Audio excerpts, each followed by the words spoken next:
මව්කුස තුල බිලිඳාගේ වැඩීම පිළිබඳව කතා කරමු.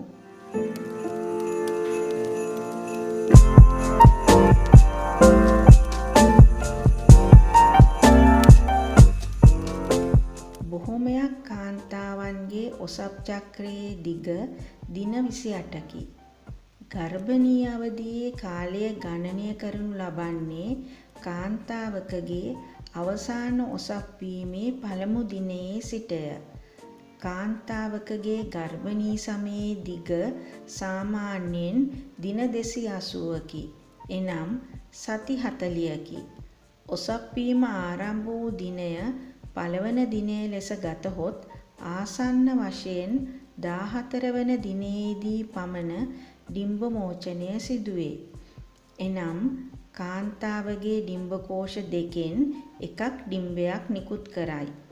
එම ඩිම්බය පැලෝපීය නාලයට ඇතුළු වේ. සංසේචනය සිදු නොවුනොත් ඩිම්බයේ ආයු කාලය පැය 12ක් 24ක් අතර කාලයකි. ස්ත්‍රී ප්‍රජනක පද්ධතිය තුළ ශුක්‍රාණුවලට දින 5ක් දක්වා ජීවත් විය හැක.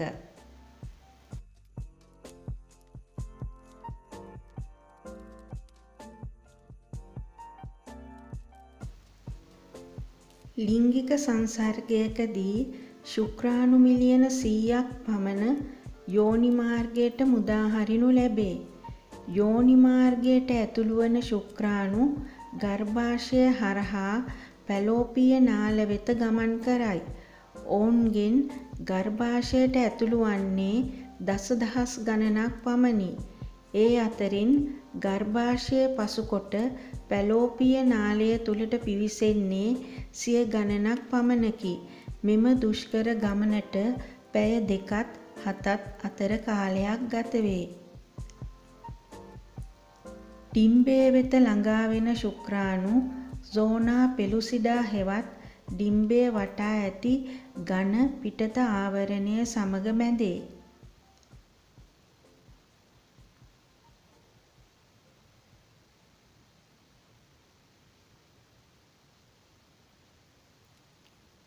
මෙවිට ශුක්‍රාණුවල හිසේ ඉදිරිපස ඇති ඇක්‍රොසෝමය පිපිරී එහි ඇති එන්සයිම නිදහස් වේ. මෙම එන්සයිම ඩිම්බයේ සෝනා පෙලුසිඩා ජීර්ණය කිරීමට පටන් ගන්නා අතර ශුක්‍රාණුවට ඩිම්බයේ ප්ලාස්මා පටලය දෙසට රිංගා යෑමට ඉඩ සැලසේ. මෙසේ ඩිම්බය සංසේචනය සිදු කිරීම සඳහා සෝනා පෙලුසිඩා පසුකර යා හැක්කේ එක ශුක්‍රාණුවකට පමණි. ශුක්‍රාණු සෛලය අවසානයේ ඩිම්බ සෛලයට ළඟා වූ විට සෛල දෙකේ ප්ලාස්මා පටල එකට එකතු වන අතර ශුක්‍රාණුව එහි ජානමය ද්‍රව්‍ය ඩිම්බයට මුදා හරියි. මෙලෙස පැලෝපීය නාලය තුළ ඩිම්බය හා ශුක්‍රාණුවක් එකට එකතු වීම ඩිම්බ සංසේචනය නමින් හැඳින්වේ. ශුක්‍රාණුවක් සහ ඩිම්බයක් පැලෝපීය නාලය තුලදී එක් වී යුක්තාණුවක් සාදයි. ඩිම්බ සංසේචනය සිදුවන්නේ අවසාන ඔසප් වීමෙන් පසු ගතවන දෙවන සතිය අවසානයේදී හෝ තුන්වන සතිය ආරම්භයේදීය. ඩිම්බ එකකට වඩා මෝචනය වී සංසේචනය වුවහොත් හෝ සංසේචනය වුණු ඩිම්බය දෙකට බෙදී ගියහොත් යුක්තාණු එකකට වඩා ඇතිවිය හැකිය. එනම් නිවුන් දරුවන් ඇතිවිය හැකිය. සාමාන්‍ය යුක්තාණුවක වර්ණ දේහ 46ක් ඇත. එනම් මවගෙන් 23ක් සහ පියාගෙන් 23ක් වශයෙනි.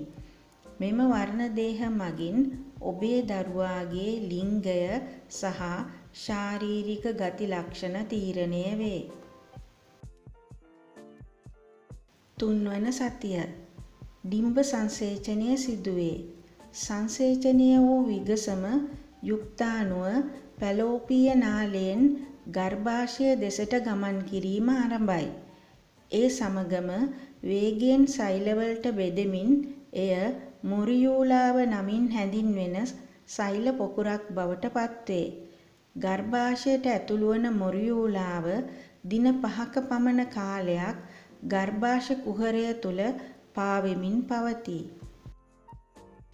4 වන සතිය මොරියුලාව දැන් බ්ලාස්ටොසිස්ටය ලෙස හැඳින්වේ.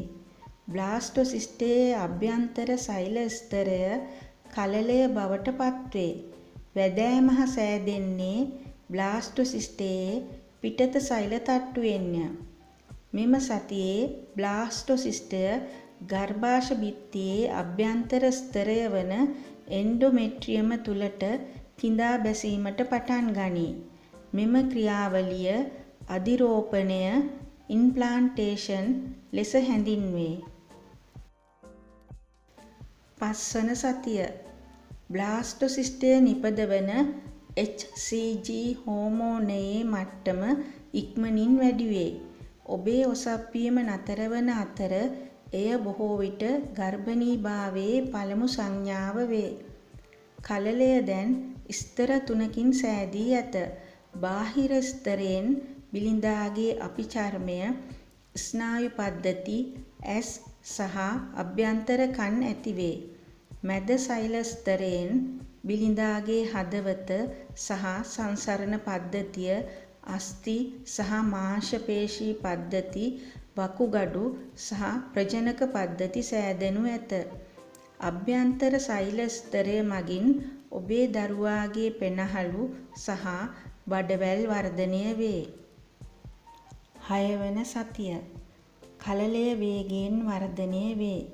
බිලිඳාගේ මොළය හා සුෂුම්නාව බවට පත්වන මූලික ව්‍යූහයන් වර්ධනය වීමට පටන් ගනී.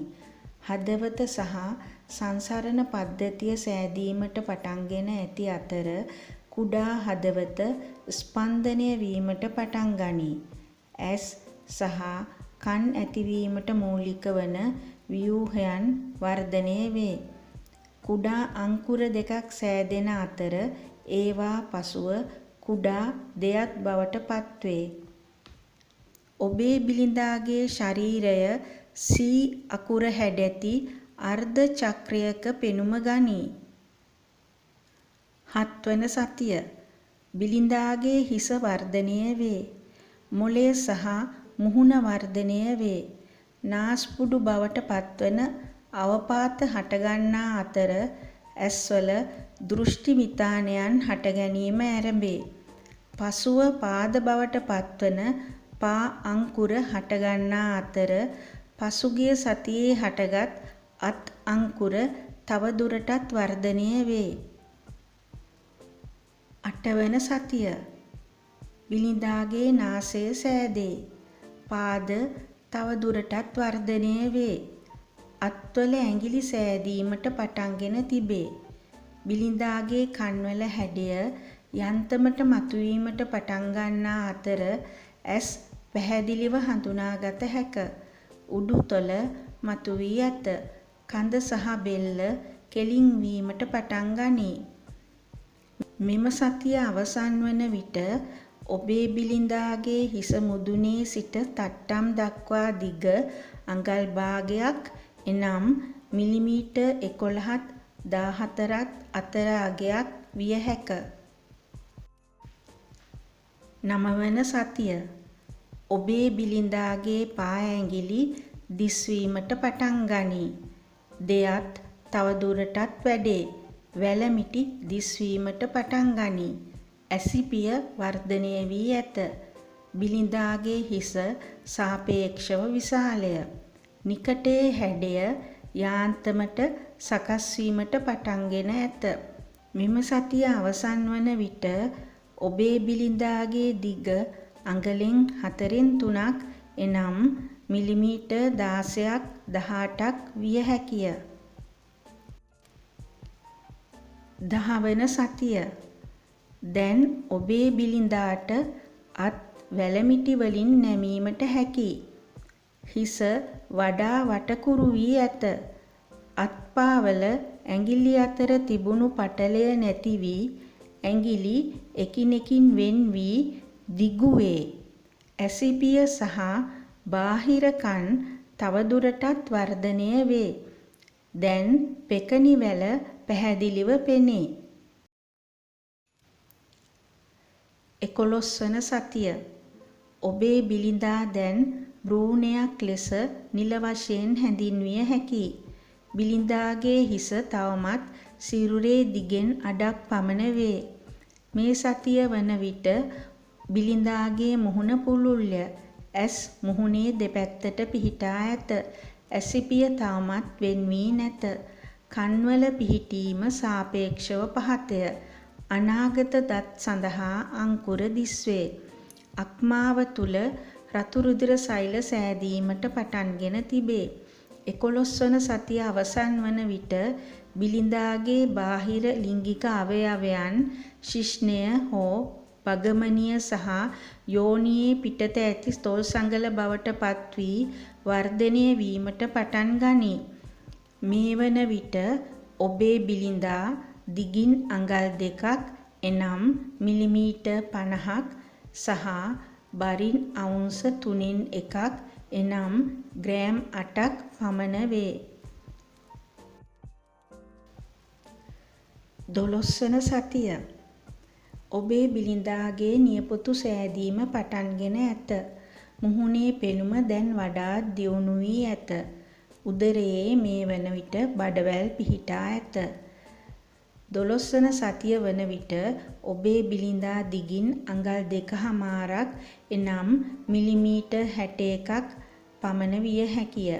බරින් අවුන්ස භාගයක් එනම් ග්‍රෑම් 14ක් පමණ වේ. 13 වන සතිය. ඔබේ බිලිඳාට දැන් මුත්‍රා නිපදවීමට හැකියි. බිලිඳා මුත්‍රා අවට කලලාවාරික තරලයට මුදා හරියි. එමෙන්ම බිලිඳා කලලාවාරික තරලය ගිල දමයි. බිලිඳාගේ ඇටසැකිල්ලේ අස්ථි විශේෂයෙන් හිස් කබල හා දිගු අස්ථි දැඩි වීමට පටන්ගෙන තිබේ. සම තවමත් සිහින් සහ විනිවිද පෙනෙන නමුත් එය ඉක්මනින්ම ඝන වීමට පටන් ගනී. 14 වන සතිය. ඔබේ බිලිඳාගේ ලිංගය මේ සතියේ හෝ ඉදිරි සතිවලදී පැහැදිලි වනු ඇත. බිලිඳාගේ බෙල්ලේ හැඩය වඩාත් පැහැදිලි වීමට පටන්ගෙන ඇත. ප්ලීහාව තුල රතු රුධිර සෛල සෑදේ. මේ වන විට ඔබේ බිලිඳා අඟල් 3.5ක් එනම් මිලිමීටර් 87ක් පමණ දිග විය හැකි අතර බර අවුන්ස 1.5ක් එනම් ග්‍රෑම් 45ක් පමණ වේ. 15 වන සතිය. ඔබේ බිලිඳා වේගයෙන් වර්ධනය වේ. අස්ථි සංවර්ධනය අඛණ්ඩව සිදුවේ. බිලිඳාගේ හිස් කබලේ හිසකෙස් රටා වර්ධනය වේ. 16 වන සතිය. ඔබේ බිලිඳාගේ හිස කෙලින් වේ. බිලිඳාට ඇස් සෙමින් චලනය කළ හැකිය. කන් අවසාන පිහිටීමට ළඟා වීමට ආසන්නයි. සම ඝන වෙමින් පවතී. ඔබේ බිලිඳාගේ අතපයවල චලනයන් එකිනෙකට සම්බන්ධීකරණය වෙමින් පවතින අතර අල්ට්‍රාසවුන්ඩ් පරීක්ෂණවලදී හඳුනාගත හැකිය. නමුත් තවමත් මේ චලනයන් ඔබට දැනිය නොහැකි තරම් සියුම්ය. මේ වන විට ඔබේ බිලිඳාගේ දිග අඟල් 4.5ක් එනම් මිලිමීටර් 120ට වඩා වැඩි විය හැකි අතර බර අවුන්ස 4ක් එනම් ග්‍රෑම් 110ක් පමණ වේ. 17 වන සතිය. බිලිඳාගේ පා ඇඟිලිවල නියපොතු වර්ධනය වීමට පටන් ගනී. බිලිඳා කලලාවාරික කෝෂය තුල රෝල්වීම් සහ පෙරලීම් කරමින් වඩාත් ක්‍රියාශීලී වෙමින් සිටී. බිලිඳු හදවත දිනකට රුධිරය පයින්ට් 100ක් පමණ පොම්ප කරයි. 18 වන සතිය. ඔබේ බිලිඳාගේ කන් හිස දෙපස පිහිටුමට පැමිණ ඇත. එසේම දැස් මුහුණ ඉදිරිපස පිහිටුමට පැමිණේ. බිලිඳා ශබ්ද ඇසීමට පටන් ගනී. ආහාර ජීර්ණ පද්ධතිය වැඩ කිරීමට පටන්ගෙන ඇත. මේ වන විට ඔබේ බිලිඳා දිගින් අඟල් 5මාරක් එනම් මිලිමීටර් 140ක් විය හැකි අතර බරින් අවුන්ස් 7ක් එනම් ග්‍රෑම් 200ක් විය හැකිය. 19 වන සතිය. බිලිඳාගේ වර්ධනය මදක් මන්දගාමී වේ. වර්නික්ස් කේසෝසා නමින් හඳුන්වන චීස් වැනි ආලේපනයකින් ඔබේ බිලිඳාගේ සම ආවරණය වීමට පටන් ගනී. කලලාවාරික තරලයට නිරාවරණය වීමෙන් ඇතිවිය හැකි හානි වලින් ඔබේ බිලිඳාගේ සියුම් සම ආරක්ෂා කිරීමට වර්නික්ස් කේසෝසා උපකාරී වේ. ඔබේ බිලිඳා දුවක් නම් ඇගේ ගර්භාෂය සහ යෝනි මාර්ගය සෑදීමට පටන් ගනී. 20 වන සතිය. මේ වන විට ඔබේ බිලිඳාගේ චලනයන් ඔබට දැනෙන්නට පුළුවන්. බිලිඳා නිදා ගැනීම හෝ අවදි වීම සිදු කරයි. ශබ්ද හෝ ඔබේ චලනයන් මගින් අවදි විය හැකිය. මේ වන විට ඔබේ බිලිඳාගේ දිග අඟල් 6යි 3න් 1ක් එනම් මිලිමීටර් 160ක් පමණ විය හැකි අතර බර අවුන්ස් 11කට එනම් ග්‍රෑම් 320කට වැඩිය. 21 වන සතිය. ඔබේ බිලිඳා ලැනුගෝ නමින් හඳුන්වන සිනිඳු කෙස් නැතිනම් රෝම වලින් සම්පූර්ණයෙන්ම ආවරණය වී ඇත. ලැනුගෝ සම මත වර්නික්ස් කේසෝසා රඳවා තබා ගැනීමට උපකාරී වේ. බිලිඳාගේ උරාබීමේ ප්‍රතීකයද වර්ධනය වෙමින් පවතින අතර ඔබේ බිලිඳාට දැන් මාපට ඇඟිල්ල උරාබීම කළ හැකිය. 22 වන සතිය.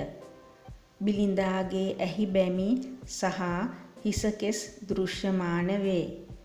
තාපය ආරක්ෂා කරන මේද ස්තරය සෑදීමට පටන් ගනී. ඔබේ බිලිඳා පුතෙක් නම් උදර කුහරය තුල තිබී ඔහුගේ වෘෂණ කෝෂවලට බැස යාමට පටන් ගනී. මේ වන විට බිලිඳා දිගින් අඟල් 7මාරක් එනම් මිලිමීටර් 190ක් විය හැකි අතර බරින් රාත්තල් 1ක් එනම් ග්‍රෑම් 460ක් පමණ වේ. 23 වන සතිය. ඔබේ බිලිඳා වේගවත් අක්ෂි චලනයන් කිරීමට පටන් ගනී. පසු කාලයේදී ඇඟිලි සලකුණු සහ පතුල්වල සටහන් බවට පත්වන සලකුණු නිර්මාණය වේ. බිලිඳාට ඉක්කා වැටීම ආරම්භ විය හැකිය. 24 වන සතිය. බිලිඳාගේ සම රැලි වැටී ඇත. කේශනාලිකාවල පෙනෙන රුධිරය නිසා සම පාරභාෂක එනම් මද වශයෙන් විනිවිද පෙනෙන සහ රෝස රතු පැහැයක් ගනී. මේ වන විට ඔබේ බිලිඳා දිගින් අඟල් 8ක් එනම් මිලිමීටර් 210ක් පමණ විය හැකි අතර බරින් රාත්තල් 1යි 3න් 1කට එනම් ග්‍රෑම් 630කට වඩා වැඩිය. 25 වන සතිය.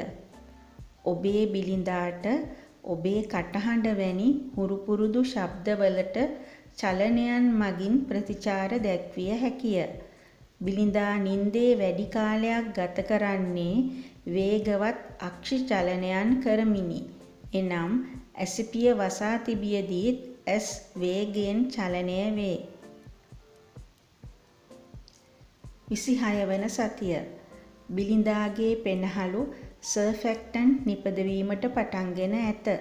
මෙම සර්ෆැක්ටන් පෙනහළු වල ඇති ගර්තවලට වාතය පිරීමට ඉඩ සලසා දෙයි. ප්‍රාශ්වාසයෙන් පසු ගර්ත හැකිලීම වළක්වන අතර හුස්ම ගැනීම පහසු කරයි. මේ වන විට ඔබේ බිලිඳාගේ දිග අඟල් 9ක් එනම් මිලිමීටර් 230ක් විය හැකි අතර බර රාත්තල් 2ක් එනම් ග්‍රෑම් 820ක් පමණ වේ. 27 වන සතිය. ඔබේ බිලිඳාගේ ස්නායු පද්ධතිය පරිණත වීම දිගටම සිදුවේ.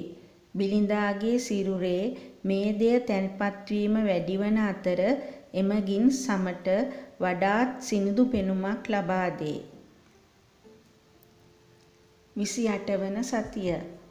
බිලිඳාගේ දැස් අර්ධ වශයෙන් විවෘත වේ. ඇහි බැමි ඇති වී තිබේ. මධ්‍යම ස්නායු පද්ධතියට රිද්මානුකූලව හුස්ම ගැනීම සහ ශරීර උෂ්ණත්වය පාලනය කිරීමට හැකිය.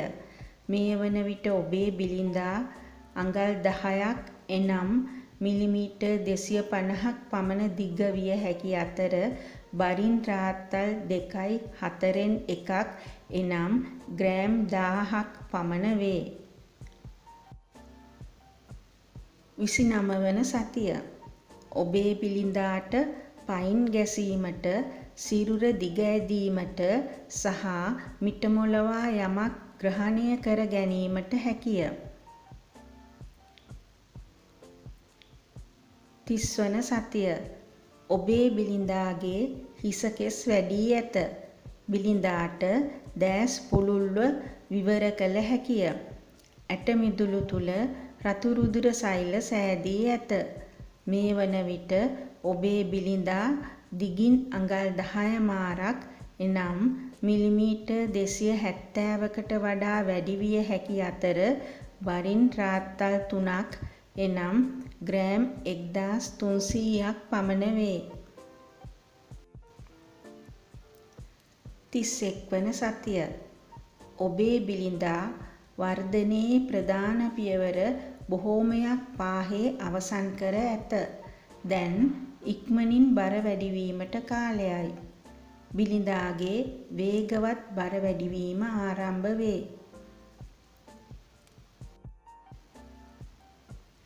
32 වන සතිය. බිලිඳා හුස්ම ගැනීම පුරුදු වේ. පාදවල නියපොතු පෙනීමට ගනී. පසුගිය මාස කිහිපය තුල ඔබේ බිලිඳාගේ සම ආවරණය කර තිබුණ මෘදු කෙටි කෙස් තට්ටුව ලැනුගෝ මේ සතියේදී වැටී යාමට පටන් ගනී. මේ වන විට ඔබේ බිලිඳා අඟල් 11ක් එනම් මිලිමීටර් 280ක් දිග විය හැකි අතර බරින් රාත්තල් 3.4න් 3ක් එනම් ග්‍රෑම් 1700ක් විය හැකිය. 33 වන සතිය. ඔබේ බිලිඳා ආලෝකය හඳුනා ගනී. බිලිඳාට ආලෝකය නිසා ඇතිවන උත්තේජනයකට ප්‍රතිචාර වශයෙන් ඇසේ කණීනිකාවේ ප්‍රමාණය වෙනස් කළ හැකිය. අස්ථි දැඩිවීමට පටන් ගනී. නමුත් බිලිඳාගේ හිස් කබලේ මෘදු හා නම්‍යශීලී බව තවදුරටත් එසේම පවතී. 34 වන සතිය. ඔබේ බිලිඳාගේ දෙයත්වල නියපොතු ඇඟිලි තුඩු කරා ළඟා වී තිබේ.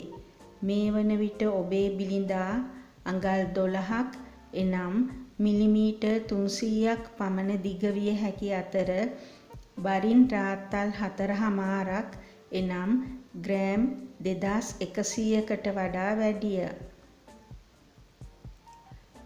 35 වන සතිය. ඔබේ බිලිඳාගේ සම සිනිඳු වෙමින් පවතී. අත්පාවල හුරු බුහුටි පෙනුමක් ඇත. 36 වන සතිය. මේ වන විට කලලාවාරික කෝෂයේ ඉඩකඩින් වැඩි ප්‍රමාණයක් ඔබේ බිලිඳා අයත් කරගෙන ඇත. දැන් ඔබේ ගර්භාෂය තුල ඉඩකඩ අඩු නිසා ඔබේ බිලිඳාට පයින් ගැසීම දුෂ්කරය.